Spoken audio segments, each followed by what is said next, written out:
got Assistant Editorial Page Editor James Freeman, who joins me to talk about Newark Mayor Cory Booker's defense of Bain Capital and implicit support of GOP presidential candidate Mitt Romney, who founded Bain Capital. First, let's have a listen to what Mr. Booker had to say. I have to just say, from a very personal level, I'm not about to sit here and indict private equity. To me, it's just this, we're getting to a ridiculous point in America, especially that I know I live in a state where pension funds, unions, and other people are investing in companies like Bain Capital. This kind of stuff is nauseating to me on both sides. It's nauseating to the American public. Enough is enough.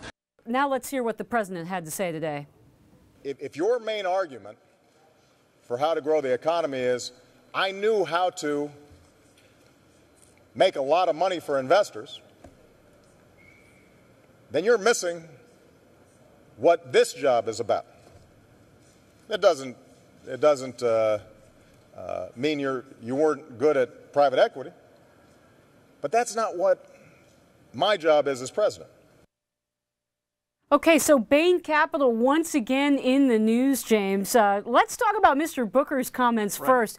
What does it mean for a rising Democratic star and Obama acolyte like Mr. Booker to rise to Bain's defense? Well, I think it's probably good for him in terms of showing that he's an independent thinker. It's not so good for the president because although it might have been hard to tell, Mr. Booker was actually on Meet the Press to make the president's case, and he ended up saying that the president's campaign was engaging in nauseating attacks, so not a win for the Obama campaign.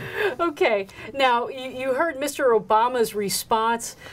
His job isn't to create, isn't the same basically as a private equity firm. Right.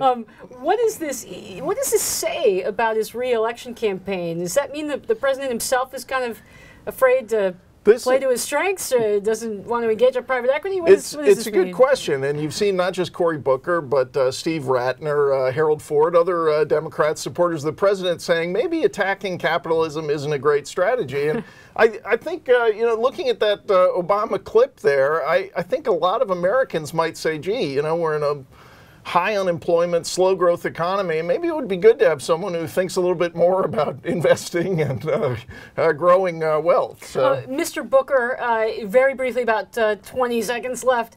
Has he had this independent streak before, or is this something newfound for him? No, I think you've seen it in some of the education reform issues. I mean, he's generally a liberal Democrat. He's a big city mayor in the Northeast, after all, but generally has a bit of a maverick streak, and you saw that here.